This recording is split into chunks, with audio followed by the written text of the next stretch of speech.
Folks, welcome to News One Now. Roland Martin here. I'm broadcasting live from 30 Rock in New York.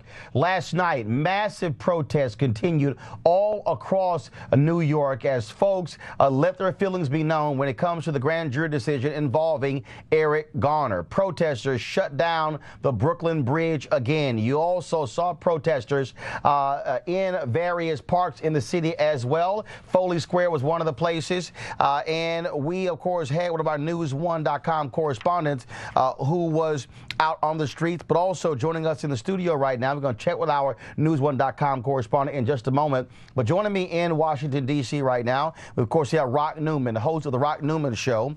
On WHUT, also Kim Brown, host of DMV Spotlight, and Cleo Manago, political consultant and Black behavioral health strategist. All of them joining us there right now. These protests, folks, went beyond just New York. We saw protests in Dallas where there was massive blockades there on the freeways, traffic backed up for quite some time. There, the nation's capital, Washington, D.C. I-395 would also blocked. It turned into a parking lot. The protesters are making it perfectly clear that they are not going to stand still and watch as police officials across this country continue to kill citizens, namely African Americans, and hide behind their badges. I want to ask you, Rock Newman, watching these protests, it is abundantly clear that we're seeing black folks, Hispanics, Asians, whites as well. It is truly a multiracial coalition that is standing up saying hell no to the police. It's time for them to change their tactics. You know, Roland, it reminds me from the 60s, Fannie Lou Hamer. She said, I'm sick and tired of being sick and tired. And the real message out of that cliche is I'm ready to do something. And so I think what you see is a multicultural protest going across this country that says collectively, I'm sick and tired, we're sick and tired of being sick and tired, and now we're ready to do something if there is not a substantial change in a quick, fast, and in a hurry. Cleo Manago, as you see these protests, as you see folks grow, as you see the numbers grow in terms of different cities, this is clear that this is not just some short-term thing, that this issue, whether it's Eric Garner, Mike Brown, John Crawford, Ezell Ford, Victor White, this is resonating across the country, and that this Eric Garner tape, the fact that we saw this video beginning to end, has had a profound impact on shaking up the consciousness of many people in America. Well, at the risk of being potentially controversial here, I understand that these protests have been multicultural, but this is a country of trends and being chic and fashionable. And I think some of these people are involved to be chic and fashionable. My concern about all the people is that the Black Lives Matters focus gets deteriorated into this alleged multicultural concern about black life. If people were already concerned about black life, we wouldn't be in the position that we're in. There's a lot of people in power who are not black who can help make sure black folks aren't killed like this. So I'm not as impressed as others about all this multiculturalism. I noticed a picture that I saw from New York that they had signs up saying jail cop killers. They had all kinds of signs, but the Black Lives Matter signs were almost non-existing. So I'm concerned about this multiculturalism drowning out the Black Lives Matters message. That's the message that's going to save black people. Well, I respectfully disagree with Cleo on that front, because it is going to take multiculturalism in order to defeat this American problem of state-sanctioned murder of unarmed people and also racial profiling. You know, I'm glad to see our white, our Asian, and our Latino friends out there, hopefully out there massing on our behalf, because they don't want their black friends to get killed, and they understand that their black friends stand upwards of a 20 times more likely chance of being killed by police than they do. So it's important that all Americans do come out for this. But I will say specifically about the protests in Washington, D.C., the chant Black Lives Matter is not being drowned out. There are plenty of white protesters out there making that exact same chant, and I'm glad to see the solidarity. It's needed and important. Brandon Gillespie, News1.com, joins us via Skype. Brandon, you were there last night. You were there on the ground. Give us a sense of what you saw, what you heard, what you experienced. I've been there on the ground last night and all throughout the week, this week and last week. There is what you just said. There is a multicultural presence, and I do hear Black Lives Matter. I hear so many other chants, but there is a multicultural presence on the streets of New York City. People are gathering around, and they're fed up. They're tired of what's been happening. Many people have been talking about the systemic changes that need to happen. I asked them about the Obama, about getting cameras on the police officers. They said, there was a camera. This was on film. We need more than just cameras. We need a systemic change. And whites, blacks, Asians, everyone's wanting to get involved in this change. You're seeing Brandon, people protesting, but are people talking about next steps? Are they talking about how do you change policy?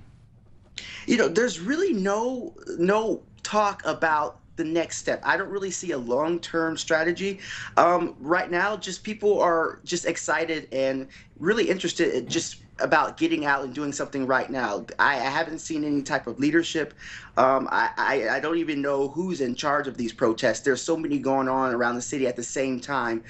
So I haven't seen any type of policy talk or strategy, but people are excited to be out and doing what they can. And that is dangerous.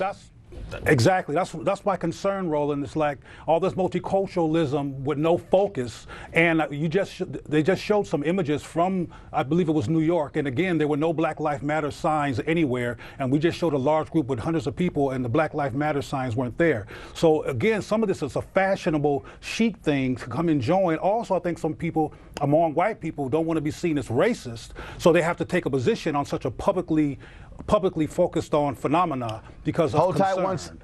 Hold tight one second. When we come back, I want Rock to jump in on that point because I heard you say it's dangerous. I want to deal with that when we come back. We'll also talk about this epidemic of police brutality. Wait until you hear what is going on in Cleveland. It is absolutely stunning. And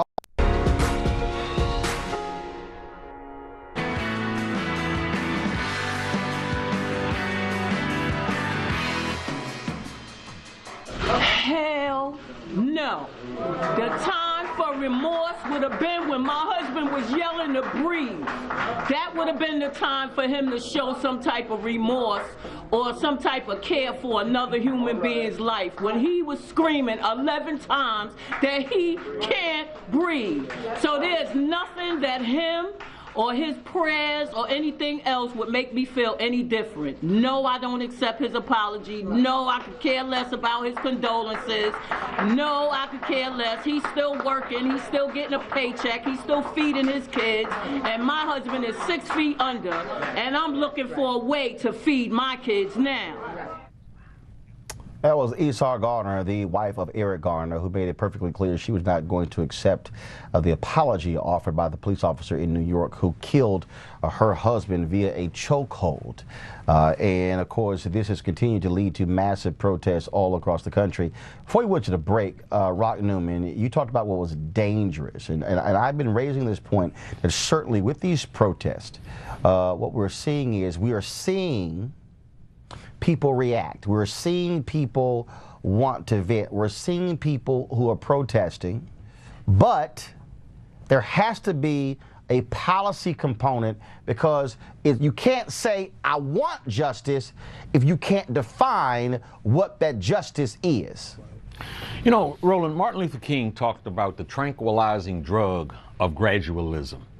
This is a moment in time where we cannot afford the intake of that drug.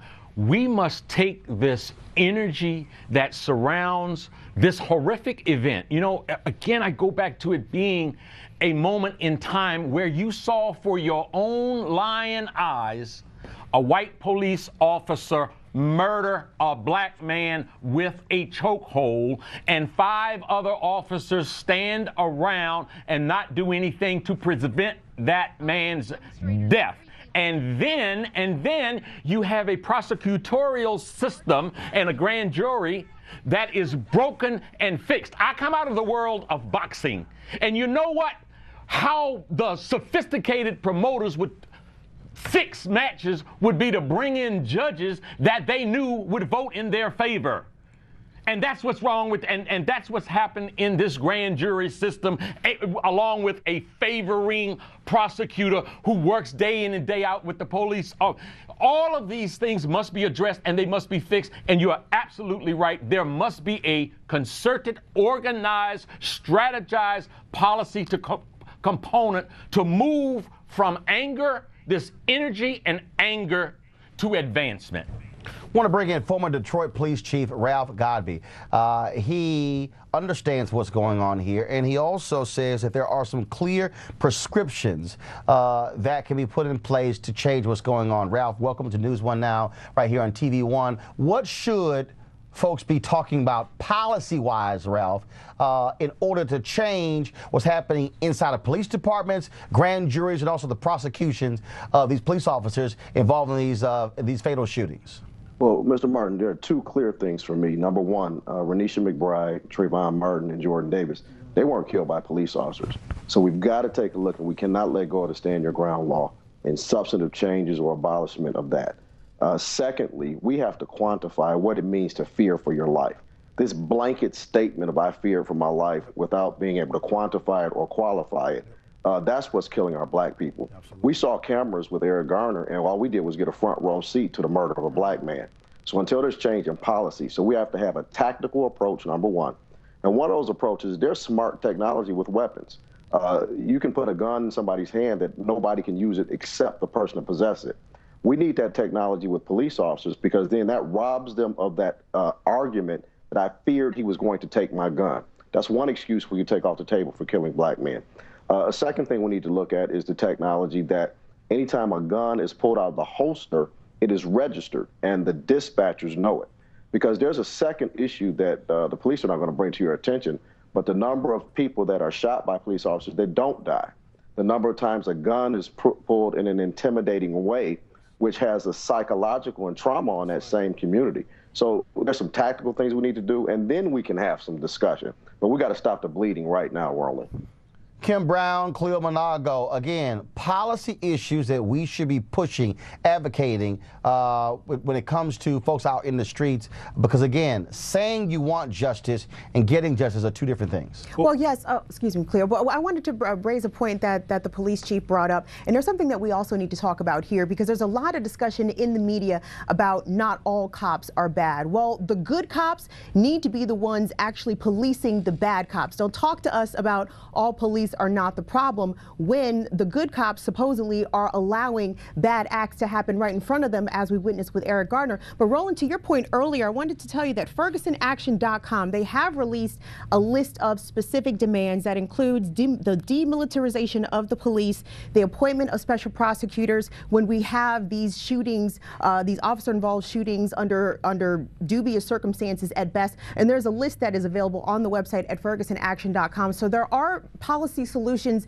being presented, and we all understand that this is going to be a step-by-step process, but know that at least the groundwork is being laid for what comes after all these protests. Cleo? One of the things that the chief referenced was policy issues, and he gave some great recommendations on ways in which we can improve how people are addressed by law enforcement. But one of the words that I keep hearing come up a lot is that people need to be trained. And as somebody who's worked in law enforcement, they are trained. But what's not in the curriculum is how to deal with white men who fear threatened by or envious of or racist toward black men, and how to deal with that and be a neutral and effective law enforcement person. That's not on the curriculum. So when people say training, they need to talk about what that means. I mean, how do you train somebody to not look at a larger black man as the Hulk and feel like a baby in his presence, which is one of the things that Darren said. That needs to be on the curriculum.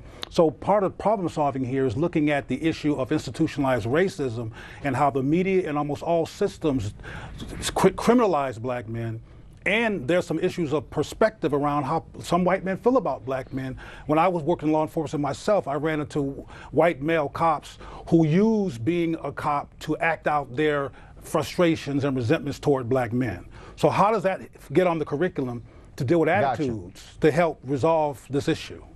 Hold tight 1 second. Coming up, everybody stay still. Coming up, we'll continue this conversation. We'll also have one of the activists on the ground join us as well. And we'll talk about Cleveland Yesterday, Attorney General Eric Holder announced that Cleveland getting hit hard, having a federal monitor because of persistent police abuse and negligence. Wait until you hear how shameful the police officers in Cleveland are doing their job. It's 20 after the hour. This is News 1 Now on TV 1. We're out here for Black Lives Matter. Eric Garner's life matter, Mike Brown's life matter, and we're not going to allow this anymore. We're not going to stand for this anymore.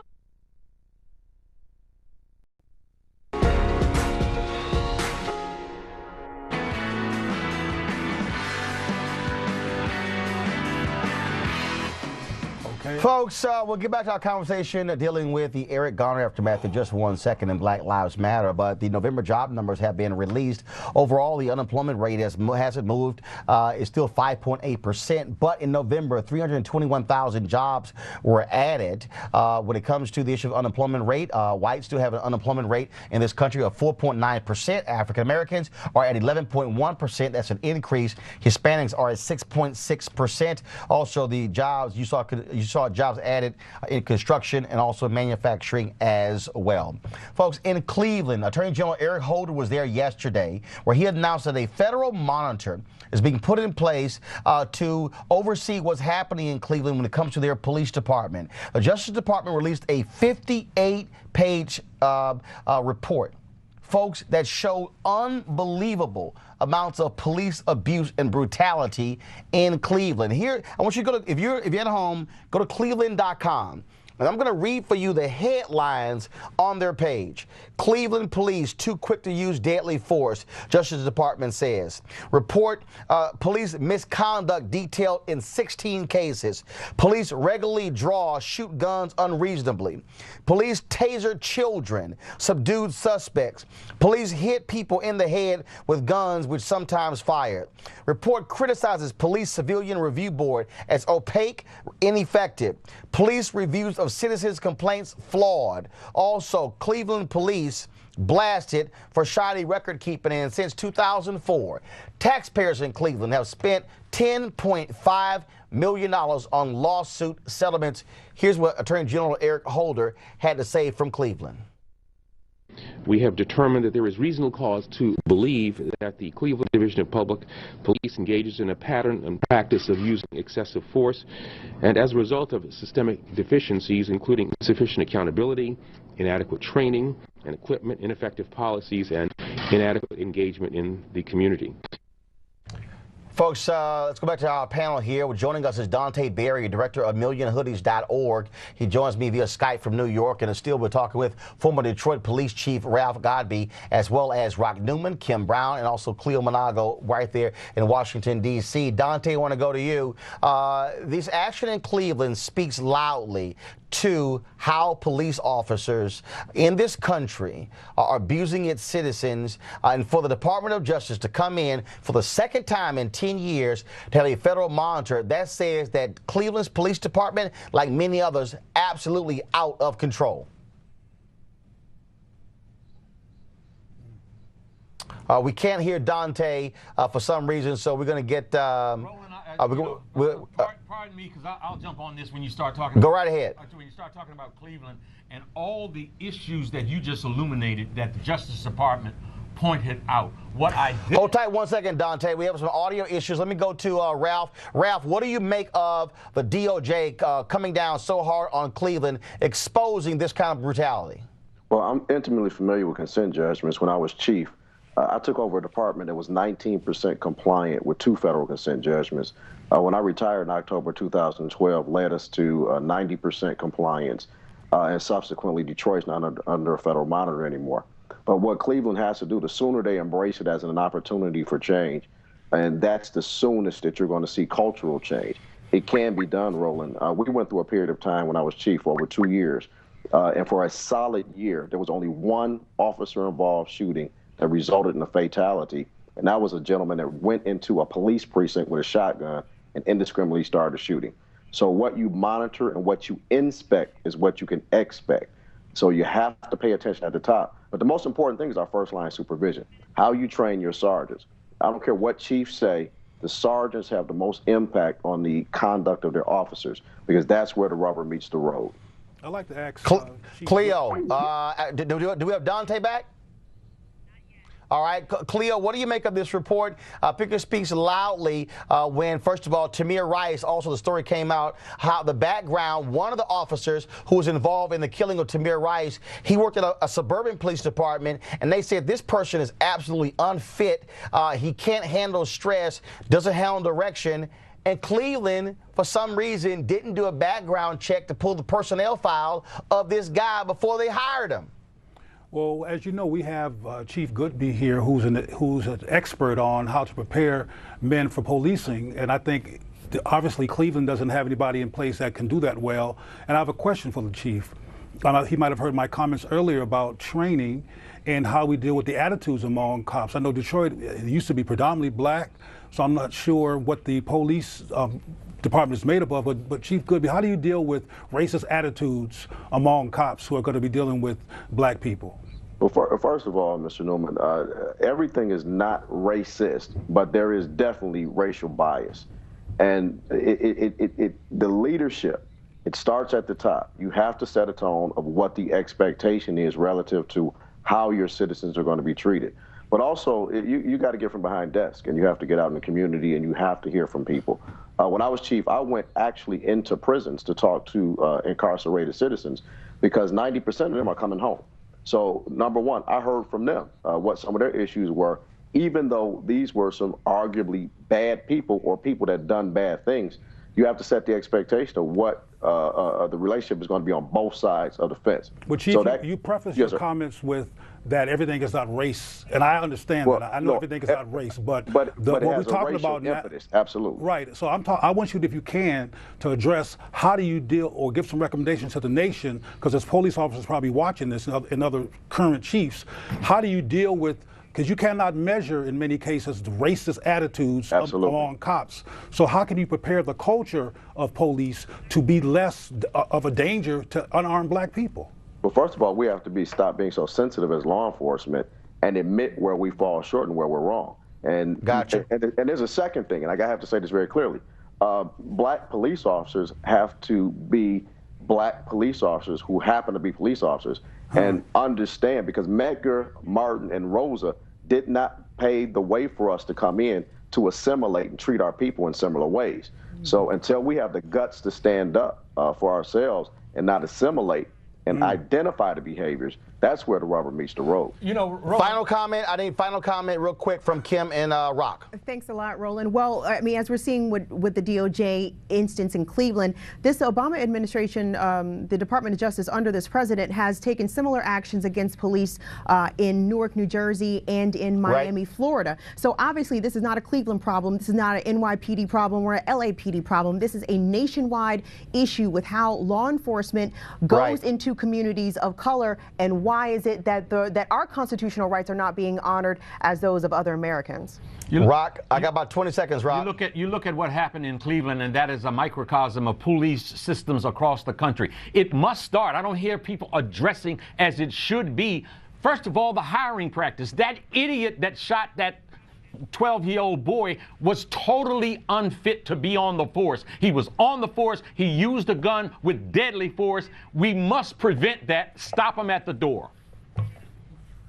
All right, Rock Newman, Kim Brown, Cleo Manago, Ralph Godby as well. And I'm so sorry for the technical issues. We're going to have our guests back from millionhoodies.org back. Again, sorry for the technical difficulties.